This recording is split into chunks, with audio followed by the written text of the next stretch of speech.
Yun lang. Ganyan na yan. Guys, stay strong and stay Hindi na mapapalitan yan. like Ayoko na, naka-upload na eh. Okay guys, buhat tayo ulit. Ay, mag-video pala tayo syempre. So first workout natin to ngayon. Ang workout na to incline dumbbell bench press. Eh, dapat pala hindi automatic na nag-upload sa Facebook. Ako pag reels, ganun. Ino-automatic mo na lang. Hindi, pag yung reels na, di ba yung pang ano ko na reels, yung kalokohan? Oo. Yun, automatic yun. Pero pag yung reels na gagawa ko, hiwalay ko na upload. Para malagyan ko ng thumbnail. Thanks na. Eh-erase ko na lang.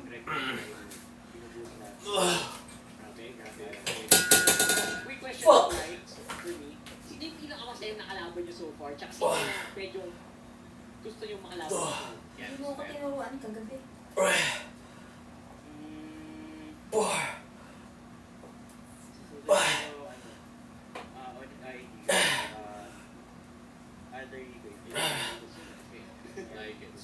So are you expecting So gawa lang tayo ng 4 na set na to. Tapos ano lang, 2 minutes lang per rest natin. Parang Ngayon lang kasi tayo ulit nag-chest. Yes, nati tayo. Ngayon lang kasi tayo ulit nag-chest na gamit yung free weights mula nung nagbakasyon tayo kasi puro machine yung ginamit natin nun. So, hindi ko pa tinodo ulit. So, kita nyo naman 8 reps na ang ginagawa natin.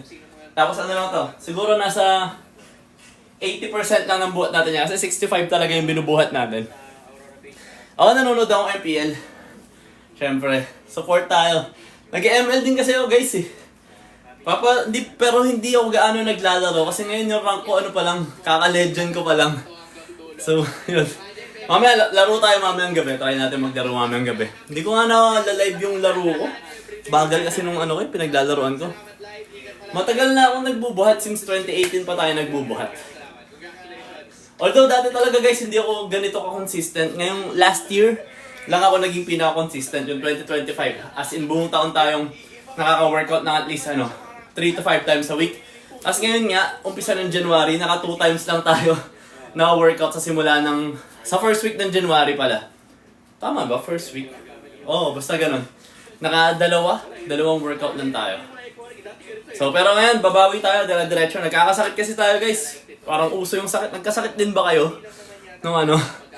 Nung last year? O, yung end of the year, di ba? Parang ang lamig. Tas uso yung sakit. So, ganun. And syempre guys, kung kailangan nyo pa rin ng home gym workout, kung gusto nyo gayahin to setup natin, nandyan sa yellow basket yung mga ginagamit natin. Pati yung natin, yung foldable bench natin, pati yung mga dumbbells natin. And kung gusto nyo rin magdagdag ng weights, may mga plates din tayo dyan. Thank you sa nagla-like. Shoutout sa'yo. Buhat tayo, tara. Yan, 2 minutes. So set number 3 na tayo.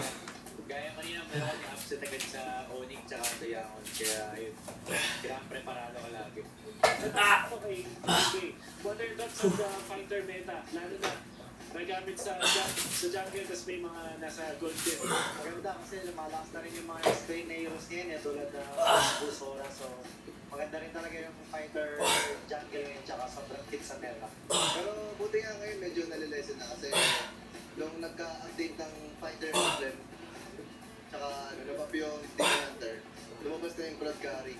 Kasi nung before lumabas yun, yung update, puro GG Gold, Lapo Gold, pero ngayon, buti naman may box na rin. sa akin naman, about naman doon sa family nila siya, anong masabi niya sa...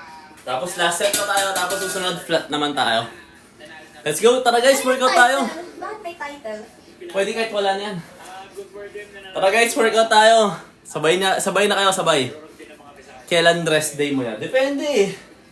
Ngayon siguro, dahil may lakad ako ulit ngayong weekend, pagkakasyahin ko lahat ng workout natin this coming weekdays, para yung weekend na lang yung rest day natin since naaalis din tayo ng weekend. So ganun. Hindi, iba-iba, depende. Depende sa schedule. Basta importante nakaka-workout ako ng at least 3 to 5 times a week. Ilang naman ang goal natin.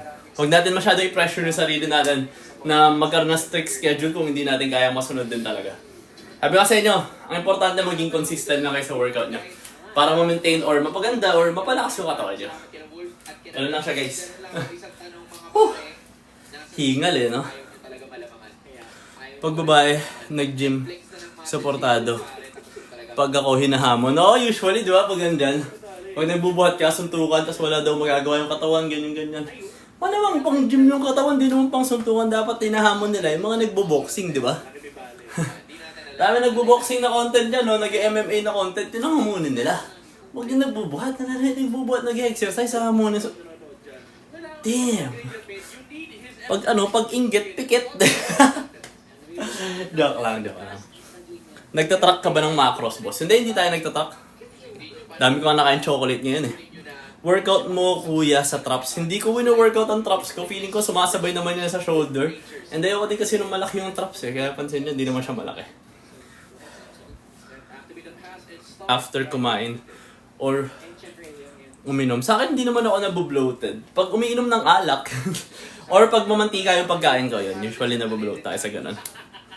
May diet din po ba kayo? Wala akong specific diet. Kung ano lang yung linuluto dito sa bahay, tulad yun, magsisinigang kami na pampano. So, yun lang. Tapos ang kaibahan lang siguro is yung rice natin, naka-red rice tayo. Nagtatak po kayo ng protein and calorie. Hindi naman, parang sa protein naman, tinatansya-tansya ko na lang eh. Hindi ako strictly, ayoko maging strict, ayoko na magpaka-stress sa katawan. Basta gusto ko lang naman maging healthy, basta nakakapag-exercise tayo, nakakakain tayo. So, okay na siya. Huwag natin siyang gawing sobrang komplikado since lalo-lalo na kung hindi naman kayo sasali sa mga competition, hindi naman kailangan athletic performance or gusto niyo lang mag-exercise. Huwag kayong masyadong mag-ganon, guys. Huwag niyo siyang gawing komplikado kasi simple lang naman yan. Maging healthy, mag-exercise lang talaga kayo. Kumain kayo ng tama. At susunod na lahat yan. Gaganda yung katawan niyo, lalakas kayo. So, ganun lang. Yan, nakaka 3 minutes na tayo na pahinga. So, last set na natin, tapusin natin. Medyo tumagal